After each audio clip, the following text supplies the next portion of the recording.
All right, Shalom. First and foremost, I want to give all praise, glory, and honor unto Yahweh, Bahashim, Yahweh Shai, Bahashim, Harakakwadash. Edible honors unto the elders and apostles of GMS Great Millstone, and a sincere shalom to Yakim, bringing out this word in diligence and in truth. And as you see, this article is from faithwire.com, and it reads, John Kerry says First Amendment is a major block to stopping disinformation, and he hopes to implement that change to that. Right now, the First Amendment is what the freedom of speech, freedom of press, freedom of assembly, which, you know, that's really an amendment that Yahweh Shem Shah had created for his men, you know, to be on the highways and hedges, to preach the downfall of this kingdom, man. As the scripture tells us in the book of Proverbs 1, a wisdom cried without, she uttered her voice in the chief place of concords. You know, so the Lord has allowed us, you know, to you know, bring forth his words to Jake, you know, to you so-called Negroes, Latinos, and Native Americans. And here it is, that he is ultimately wanting to stop, you know, prophecy from being out, and the plans of the wicked from being, you know, mainstream or to be seen and heard by the general public, man. This is Democratic politician John Kerry described the First Amendment as a major block to the federal government stopping what it deems, right, which is the point, what Esau deems to be disinformation, right? Basically anything that's opposed or adverse or really just exposing, you know, the truth, he deems it as disinformation or misinformation, right? And when the plans of the wicked are you know, publicized, that's when he has a problem, you know. And then you get the it's fact check, got Snopes, you know, and all these different tags, man, right? When we know the truth, man, we're not ignorant of Satan's devices. This man isn't for your benefit. Hey, speaking to you tribes, man, you so-called Negroes, Latinos, and Native Americans, he isn't put here, you know, to make your lives easier. Hey, his job is to create hell on earth, you know, and not only for us, but the whole earth as a whole, man. The animals are hurting, you know, and the earth itself is groaning, right? So it says, Democratic politician John Kerry described the First Amendment as a major block to the federal government stopping what it deems to be disinformation, and suggested he hopes should progressive retain control of the White House, they will implement change.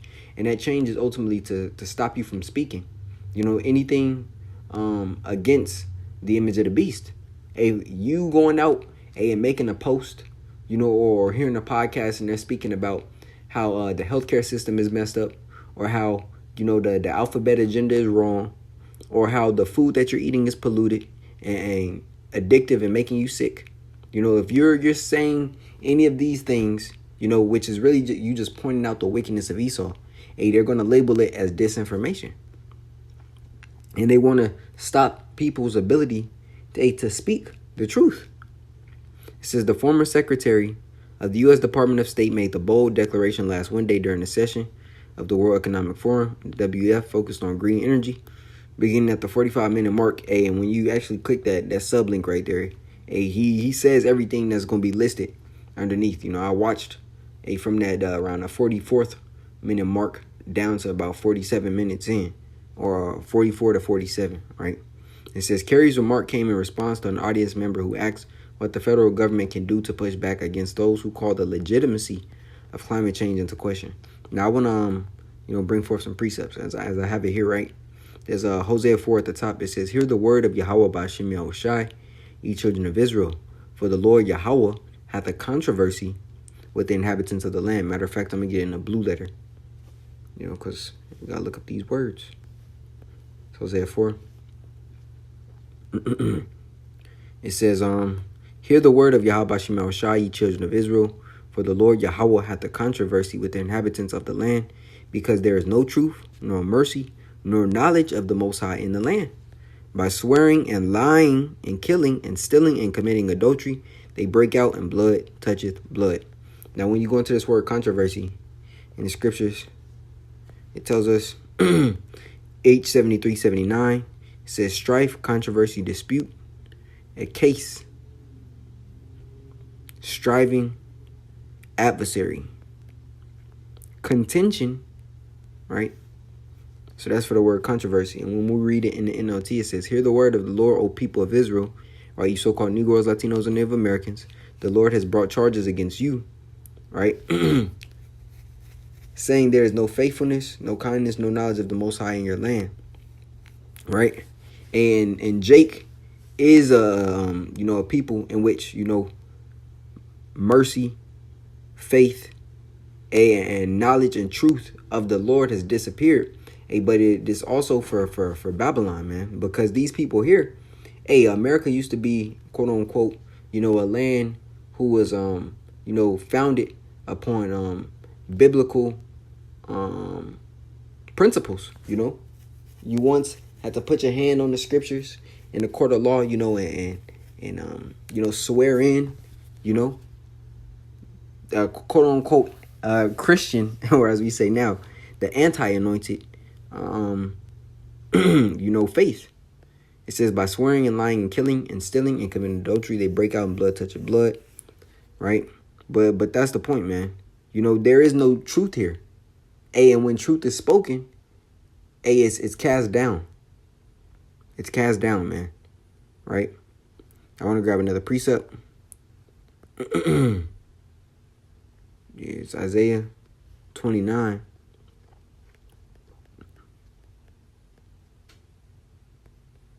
In verse 25.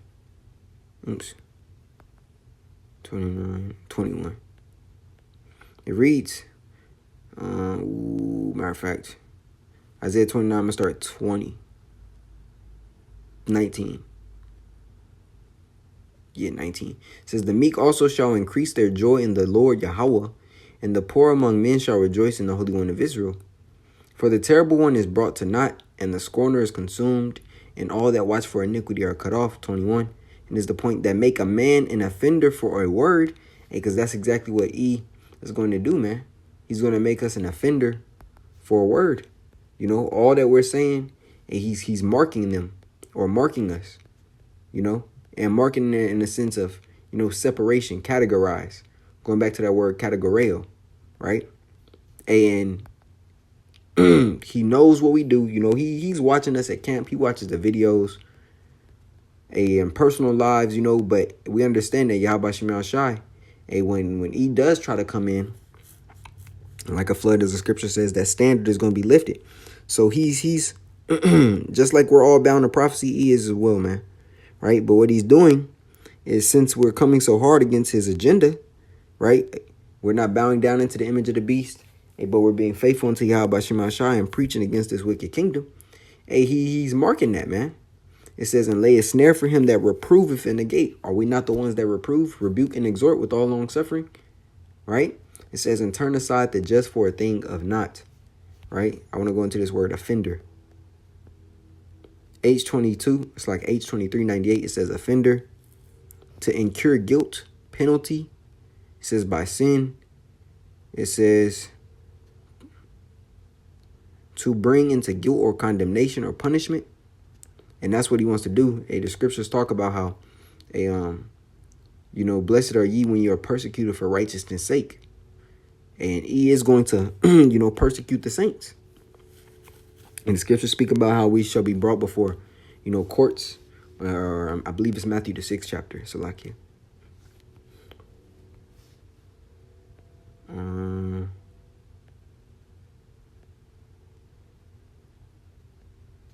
One second.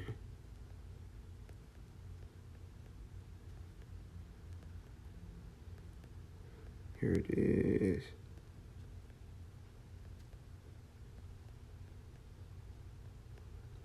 One second.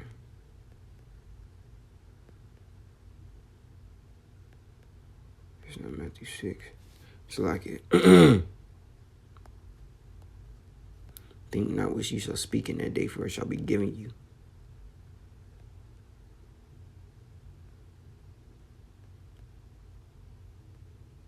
Salakia. I gotta find this precept.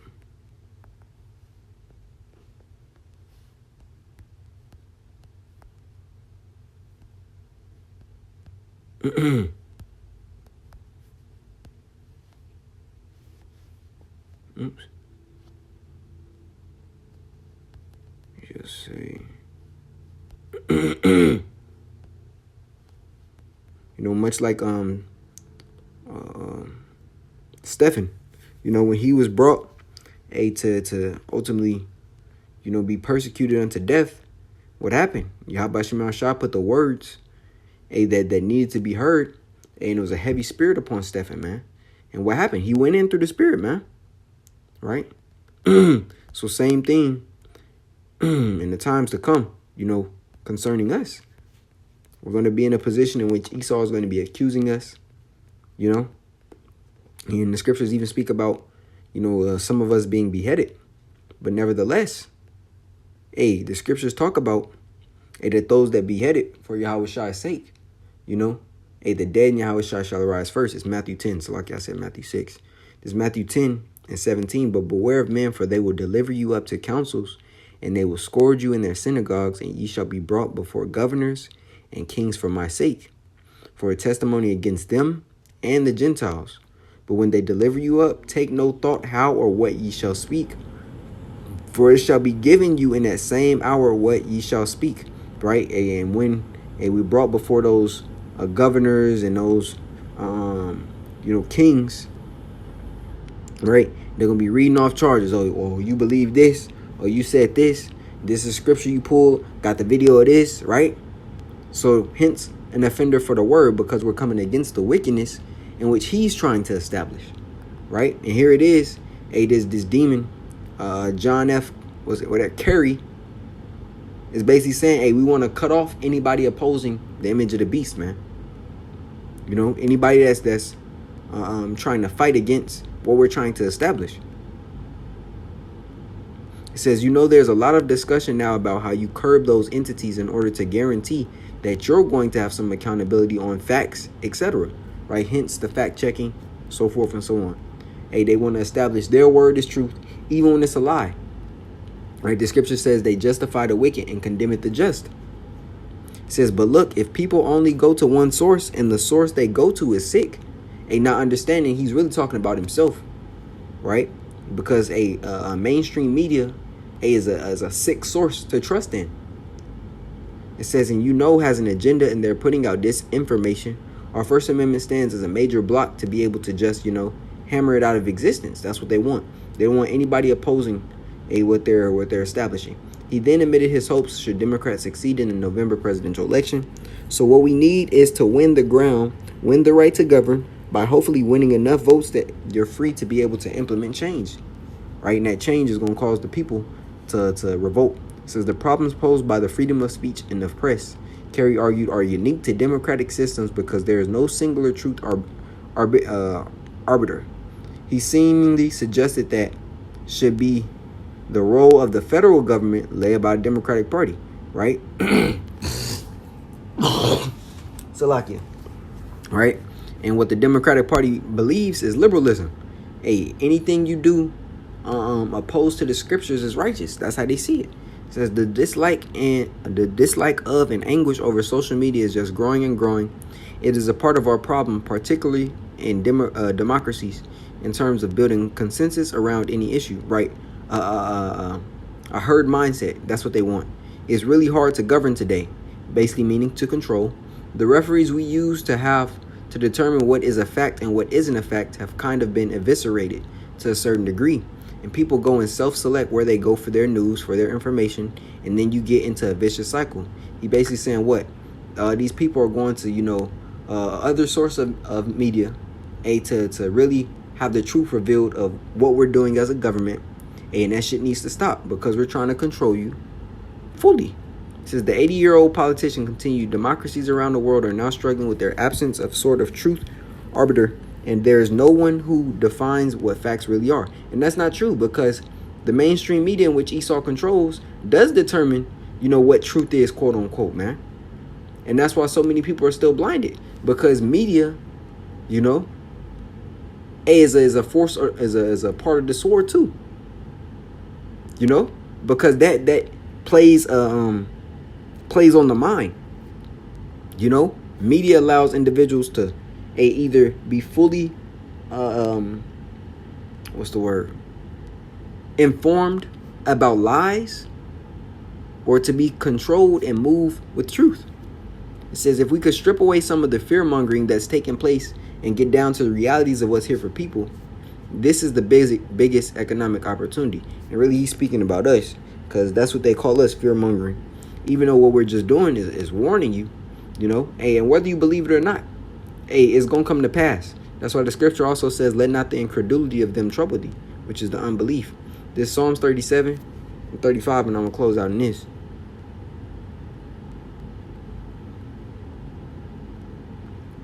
In Psalms 37 and 35, and it reads, I have seen the wicked in great power and spreading himself like a green bay tree. Right? Basically, he trying to, fully establish his order and his rule, his enterprise to all the world, man. Not just America, but to the whole world. It says, I have seen the wicked in great power and spreading himself like a green bay tree. Yet he passed away, and lo, he was not. Yet I sought him, but he could not be found. Right? And that's because Yahweh Shem Shah isn't going to allow this devil to fully set his enterprise. Right? But that's the point.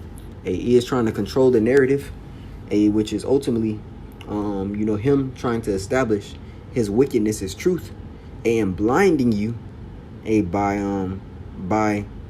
a form of the sword, which is the media, man. But Lord willing, this lesson was edifying unto the body. I want to give all praises, glory, and honor unto Yahweh, Bahashem, Yahweh Shai, Bahashem, Harakakodash, and double honors unto the elders and apostles of GMS Great Millstone, and a sincere shalom to you, Akim, bringing out this word in diligence and in truth. Shalom.